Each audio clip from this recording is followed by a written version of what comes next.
आप जरा इमेजिन कीजिए कि आपको घर छोड़ने के लिए चंद घंटे का अल्टीमेटम मिले, राशन घर पड़ा है, घर सामान पड़ा है, और आप अपने बच्चों की जान बचाते हुए घर से निकलते हैं और पानी आपके घरों तक पहुंच जाता है, घर तबाह हो जाता है, घर में पड़ा सारा राशन तबाह हो जाता है, और आप यूं बेसरो समानी के आलम में सड़क के किनारे बैठे हो। ये जो आप स्क्रीन पे इस वक्त मनाजर देख रहे हैं, आप सोशल मीडिया पे ऑलरेडी देख चुके हैं। बहुत सारे मेरे साथी दोस्तों ने आपको ये मनाजर दिखाए। ये अलीपुर के मनाजर हैं, और अलीपुर किस तरह से डूबा, इसको डुबोने में किन किन लोगों का किरदार है, कल आपको हम तफसीलन बताएंगे कि यहाँ के गंदे गलीज तरीन जो सियासतदान हैं उन्होंने अपनी आवाम के साथ क्या धोखा किया है, किस तरह अपनी आवाम को बेसरो सामानी में छोड़ के वो जनाब वाला घरों में बैठे रहे। बार बार कहा जाता रहा कि अलीपुर नहीं डूबेगा, और अलीपुर को डुबो दिया गया। लेकिन मैं इस वक्त पहुंचा इस्लामाबाद से, हमारे साथ हरमीत सिंह मौजूद है, इसी तारीफ के मोहताज नहीं है, और ये भी बड़े अफसरदा है मेरी तरह, जिस तरह हमने यहाँ के आके मामला देखे। बेसरो सामानी के आलम में छोटे छोटे कैंप्स लगे हुए हैं, खेमे लगे हुए हैं, और आपको जान के ये हैरत होगी, ये खेमे गवर्नमेंट की तरफ से नहीं है, बल्कि जो हमारी सिविल सोसाइटीज हैं, जो एनजीओज हैं, वो यहाँ लगा के बैठी हैं। चंद साफियों ने टेलीथॉन किया, कुछ साफी हमारे पाकिस्तान छोड़ के बाहर बैठे हैं, उन्होंने टेलीथॉन किया, कुछ पैसा इकट्ठा किया, उनकी मदद से यहाँ पे खेमे लगाए गए। और दूसरे नंबर पे पाकिस्तान मरकजी मुस्लिम लीग का जो किरदार है उसकी तारीफ करना बनती है। हरमीत सिंह से बात करेंगे। आप आए हमारे साथ, इकट्ठे यहाँ पे पहुंचे, मनाजर जरा बताइएगा। क़यामत सुगरा के मनाजर हैं, छोटे छोटे बच्चियां बच्चे भूख से बिलक रहे हैं, सर छत जो है खुले आसमान तले बैठे हैं।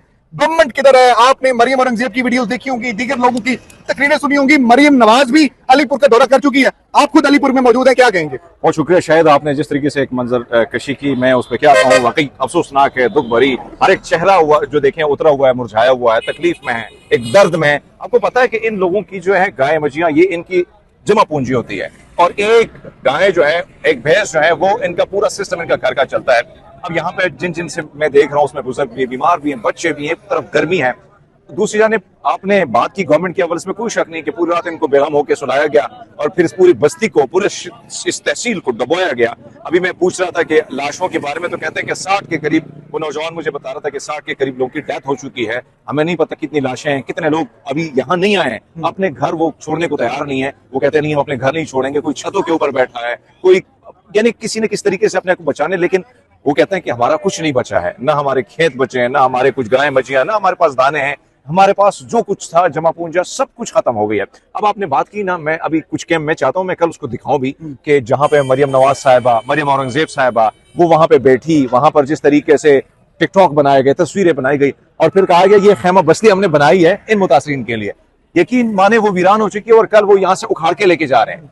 इसी तरह अभी मैं कुछ लोगों से बात कर रहा था तो वो कह रहे थे कि 6 दिन जब मरियम औरंगजेब थी तो यहाँ पे मुख्तलिफ जगहों में क्या किया गया था, यानी शादी हाल वगैरह बुक कराए गए थे, वहां पर इनको रखा गया, जबरदस्त किस्म का क़यामत-ओ-आम हुआ, लेकिन उसमें मामला फिर ठप हो गया। अब वो सारा कुछ बंद हो गया है, ये बेचारे दर पदर की ठोकरें खा रहे हैं। इसी तरह एक और बंदे ने मुझे बताया यहाँ पे कि रात को गवर्नमेंट के ट्रक जरूर आते हैं, लेकिन डीसी, एसी, तहसीलदार, ये सब कुछ जो है उसी तरह जाके तकसीम होता है और फिर इसमें सिफारिशें लगती हैं, चेयरमैन साहब की सिफारिशें लगती हैं, जो हकदार है, जो मुतासिर है, उस तक कुछ नहीं पहुंच पा रहा है। तो ये जो गवर्नमेंट की फाइल, यानी आप देखें अलीपुर का पूरा इलाका आप देखें, होना तो ये चाहिए था। हत्ता कि मैं समझता हूं कि हमारे जो ये हमारे आर्मी के जवान हैं, ये अगर चाहते तो ये एक अच्छा ऑपरेशन कर सकते थे, जबरदस्त तरीके से लोग को रेस्क्यू कर, 60 लोग जो जिनकी डेथ हुई है उनको भी निकाला जा सकता था, पर एक्चुअली किसी ने काम नहीं किया, बिल्कुल बेयार और मददगार इनको छोड़ा गया। अब आप देखें ये वो बस्ती जो आपको नजर आ रही है, एक तरफ तो पाकिस्तान मरकजी मुस्लिम लीग, मैं उनके नौजवानों को खराज तहसीन पेश करता हूँ, बड़े एक्टिवली काम कर रहे हैं और बड़े जबरदस्त तरीके से मिल रहे हैं, और साथ साथ खाने का भी आप देख रहे हैं। इसी तरह तमाम तर वो सहाफी या तो वो मुल्क से बाहर बैठे हुए हैं या मुल्क के अंदर जो बैठे हुए, जब हम सब टेलीथॉन किया तो ये ओवरसीज पाकिस्तानियों का पैसा है जो उन्होंने दिया, और आज ये जो बस्ती आपको आबाद नजर आती है, ये मैं क्रेडिट उनको दूंगा कि वो दूर दराज बैठकर भी दर्द दिल रखने वाले लोग हैं, उनके दिल आज भी अपने पाकिस्तानियों के साथ जुड़े हैं, अपने बहन भाइयों के साथ जुड़े हैं। इसी तरह सामने आपने देखा हमारे सिख भाइयों की एक बहुत बड़ी बस्ती उन्होंने आबाद की है खालसा 8 के नाम से, तो वहां पर अलग कैंप्स लगे हुए हैं। तो ये वो लोग हैं जो बगैर किसी फायदे के या बगैर किसी गवर्नमेंट की सपोर्ट के अपनी मदद, आप देखिए सारे नौजवान वॉलंटियरली काम कर रहे हैं। तो मेरे ख्याल में इनका एक अलग जज्बा है, लेकिन यकीनन जो आपने मंजर कशी की वो इंतहाई तकलीफ दे है। बहुत सारे लोगों से जब आप मिलते हैं, जब आप उनकी बातें सुनते हैं, तो आप अंदाजा लगा लें, आप अपने ऊपर ले आए कि जब आप रात को आराम से सोए हो, पंखा लगा हो और आप बेचैन होकर सोए, और आप सुबह ये सोचते हैं कि मैं उठूंगा, मेरे खेत खलियान है, मेरा सब कुछ है, मैंने ये करना है, वो करना है, गाय को चारा डालना है, लेकिन आधी रात में सब कुछ दबाया जाता है और फिर आपको नहीं पता है कि आपने कहाँ जाना है। आज भी मैं देख रहा था कुछ कैंप्स पहुंचे हैं तो उसमें चटाइयां नहीं है, उसमें बहुत सारी चीजें नहीं है, लेकिन फिर भी मैं देख रहा हूं कि एक्चुअली ये सारे नौजवान खड़े होकर कहते हैं नहीं, आपको सारी चीजें हम देंगे, रात तक सारी चीजें पहुंच जाएगी। तो मेरे ख्याल में होना चाहिए था कि 2 मिनिस्टर इधर होते, एसीडी से आगे तस्वीरें खींच के चले जाते हैं। रियलिटी में ग्राउंड में अगर आप देखें कुछ नहीं है। टिकटॉक पे आपको बहुत सारी चीजें नजर आएंगी।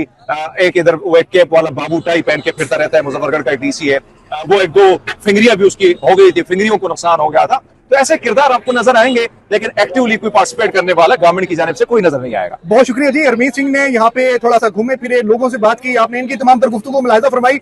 मैं एक ऐसी तहसील में मौजूद हूँ जिसको आफत ज़दा डिक्लेयर किया गया है हुकूमत पाकिस्तान की तरफ से, और हुकूमत पाकिस्तान की आप सीरियसनेस देखिए, उनकी संजीदगी का आलम देखिए कि मुझे यहाँ पे कोई गवर्नमेंट का कोई कैंप नजर नहीं आया, उनकी कोई गाड़ी नजर नहीं आई, उनकी कोई मशीनरी नजर नहीं आई। यानी कि एक ऐसी तहसील जिसको आप आफत ज़दा डिक्लेयर कर रहे हैं और आप घरों में सोए हुए हैं। डिप्टी कमिश्नर साहबान किधर हैं, असिस्टेंट कमिश्नर साहबान किधर हैं, हमारे बाबू अफसरान किधर हैं? यानी कि आपका मुल्क सैलाब में डूबा हुआ है, लोग मर रहे हैं, लोग भूख से बिलक रहे हैं, लोगों की जमीनें खत्म हो गई हैं, लोगों के जानवर पानी में बह गए हैं और आपके कानों पे जूं तक नहीं रेंग रही। कल आपको पूरी मैं अलीपुर तहसील का विजिट करवाऊंगा और आपको बताऊंगा, लोगों के इंटरव्यूज करके बताऊंगा कि अलीपुर तहसील को डुबोने में सबसे बड़ा कसूरवार कौन है। हमारे साथ रहिएगा, अपना ख्याल रखिए, अल्लाह निगहबान।